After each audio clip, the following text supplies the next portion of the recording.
Hi, everyone. I'm Dan Jones. Welcome to Interchange. Of course, most of the show tonight, we will talk about politics. The election is just around the corner, and some interesting changes lie ahead. We're also going to talk about what should be done with the struggling Grand Avenue Mall, and we'll get some predictions about what kind of a season it's going to be for the Milwaukee Bucks. Joining us tonight, our newspaper columnist, Joel McNally.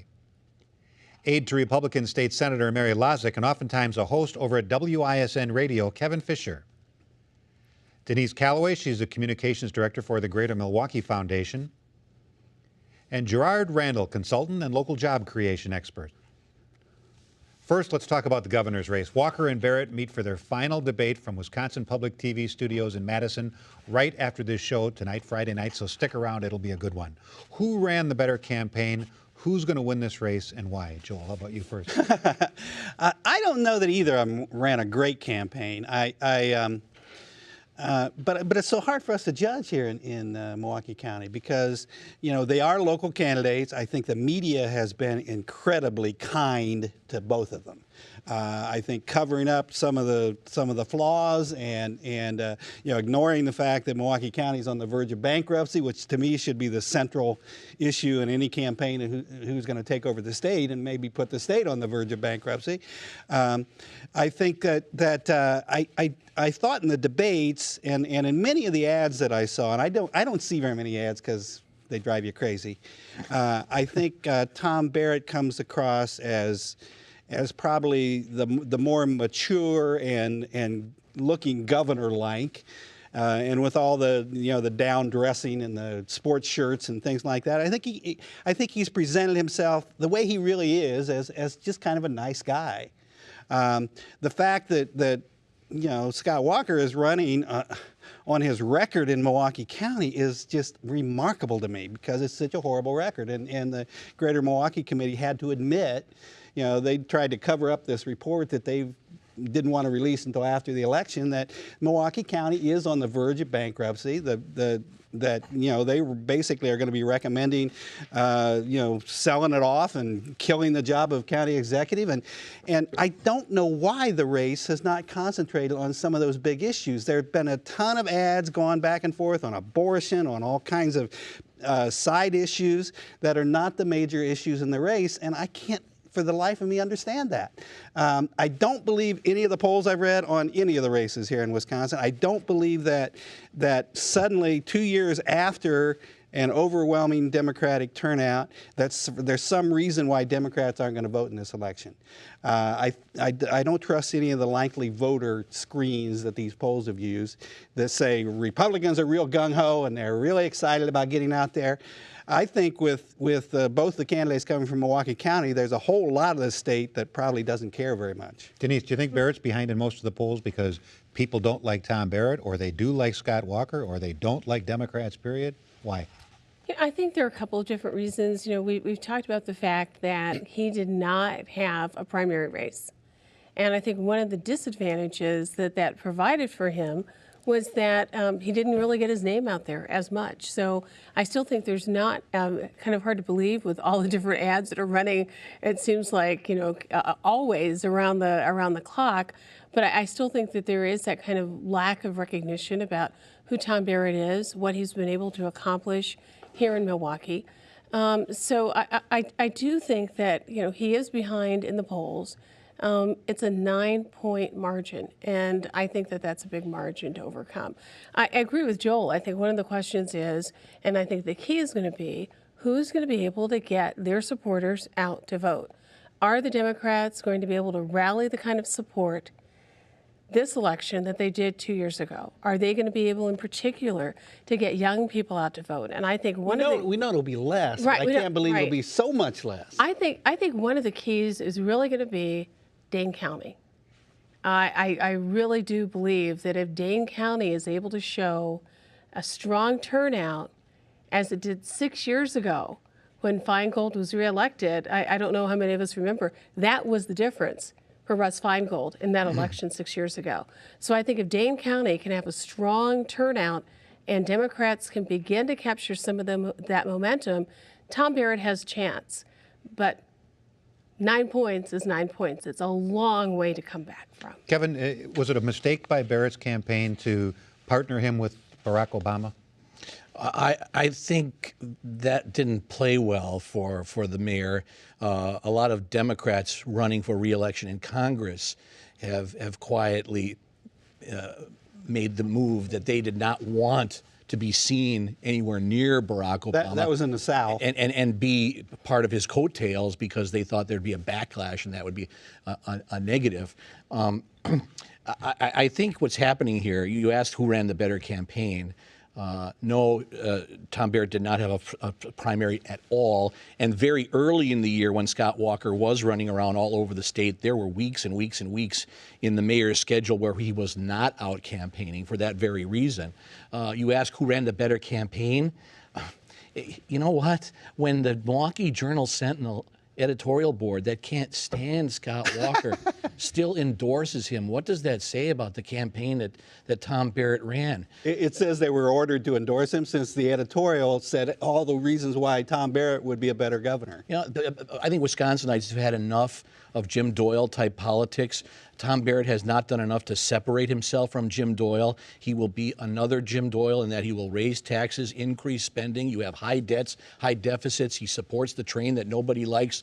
I think Scott Walker is the kind of breath of fresh air that the state wants. They've had enough of those Jim Doyle type politics, and it is going to come down to turnout. You have said that so many times on this program, and the numbers are clear. The Gallup poll, the general party ballot says among likely voters, Republicans have an 18-point lead over Democrats nationwide, and I think that's going to hold out here in Wisconsin too. And I think Scott Walker wins 54-46. Why don't we just segue into the next topic because they're just connected.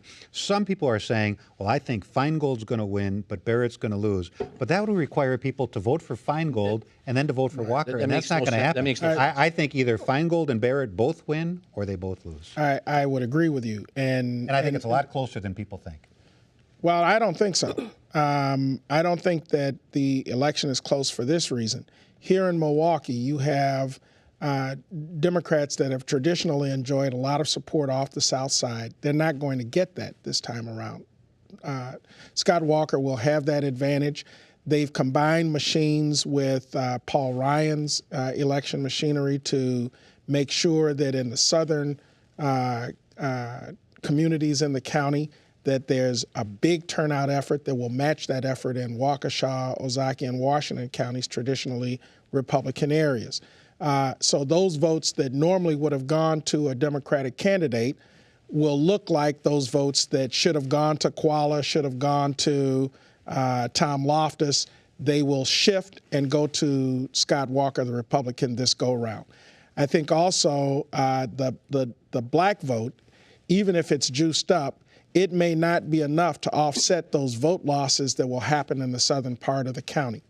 And even in Dane County, if you look at the turnout among students, you also have to realize that there's a significant chunk of Dane County that consistently votes heavily Republican. If there's not a lot of enthusiasm among the students, and that's not being shown, and certainly Scott Walker's been able to pick up a lot of support among students with college Republicans revving up their operations on these campuses, and they're doing the matchup with they're doing dual campaigning for both Johnson and for Walker. That matchup with those campaigns, handing out literature, the Republican Party doing robocalls that speak to voting for both of them, I think that's what's going to lead to similar turnouts for both those candidates and similar margins of victory. The enthusiasm gap 4 points are over. is real. Politics it acts like a pendulum. Republicans had their hats handed to them in 2006, and they got their clocks cleaned in 2008 because you had all this excitement on the Democratic side of the spectrum. That's not there now. This week you have a CBS poll showing that people that supported Obama nationwide, among young people, Catholics, women, are now sliding over to the Republican side, and And what are Democrats? Democrats have nothing to run on. There's high debts, high deficits, taxes are high, spending is out of control. We've socialized medicine. So when you have nothing to run on, you go negative, and these negative ads have turned off their own party. My gosh, there have been a ton of negative ads on both sides. And overwhelming there have on been the Republican ton side. of them. Yeah. And these third-party ads, which have mostly been Republican, have all been negative. There have not been third-party ads that talk about the great attributes of the candidate, that the third-party support. It's all been negative about the other candidate. So, and I don't think it's very unlikely at all that Feingold could win and Barrett not. Really? And the truth of the matter is, Feingold, for his entire career, has had strong support from people who recognize him for several things. One is being a fiscal conservative, a budgetary conservative, which he is, and the other for just having character and being willing to take unpopular stands. He doesn't seem to be one of those pandering politicians that'll go with the wind. He has principles and he votes his principles. And I think sometimes people who disagree with him on social issues or political issues, they recognize that he is an honest person who is voting conviction. So you can see people going in, voting for Russ Feingold, and then switching over and voting for Walker? It's happened before. With the dynamic going on this year, that cannot happen. Oh, it will happen. Really? And there are no guarantees. Russ Feingold could win. Tom Barrett could win. I don't see it in the tea leaves, and I don't see a split. I don't think Wisconsinites who are so fed up with the way the state has been run the last 6 to 8 years are going to go in and vote for Scott Walker and then turn around and vote for Russ Feingold. The question whether enough Republicans will turn out or enough Democrats will turn out. That's really the question. Well, if you've been reading the newspapers the last 2 months, Democrats are not happy. Better than to believe the newspapers. Let me say, though, I think the one thing that really we're missing in this campaign, and it's a shame for the voters of the state of Wisconsin, is that there has not been a single, not even one, debate between candidates for lieutenant governor. She was smart not to. In the past, well, but smart for what reason?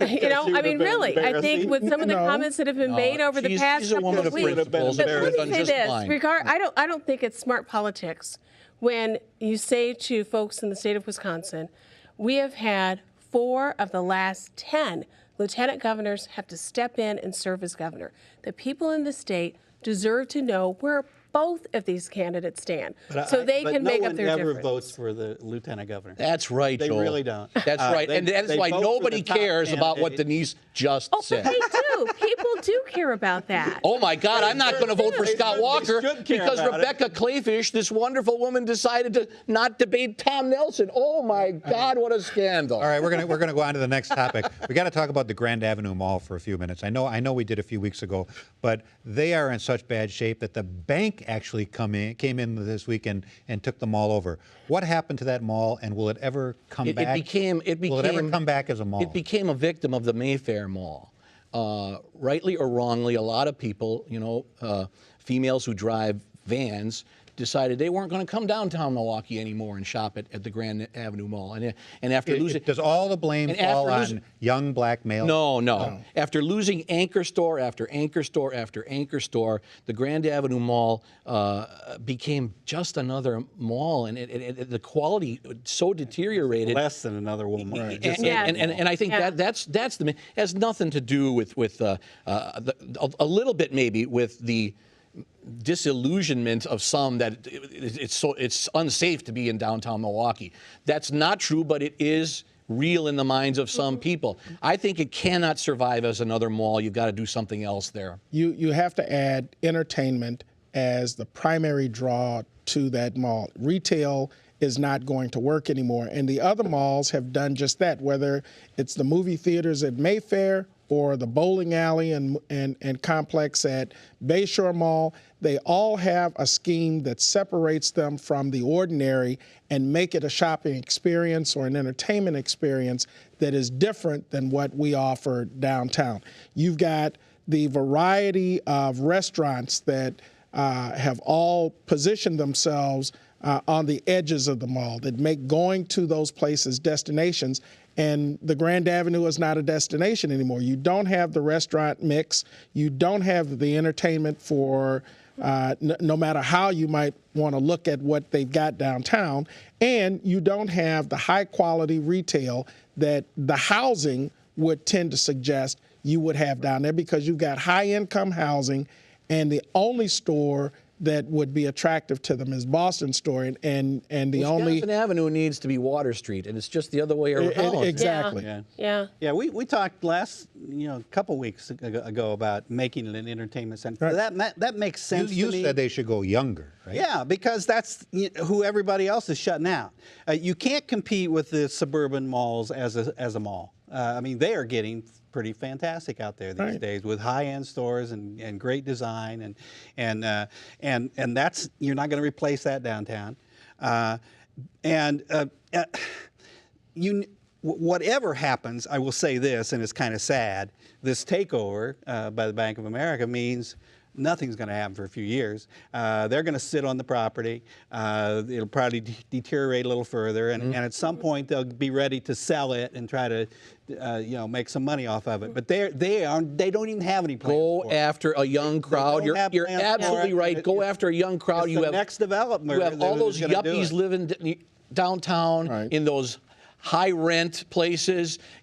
Do something to get them on the avenue spending their money. But you have hundreds of thousands of people downtown every You day. do. Why can Isn't that bizarre? You do. then go home. If you stuck a Bartolotta's restaurant in there and a Sanford restaurant in there and a Kohl's or a Target or something like that, why couldn't that be a functioning mall again? Why couldn't it be a destination? I makes think too it much can sense. be. I think it can be a destination. I think if you put the right mix of retail and entertainment in there, there's no reason why it can't be.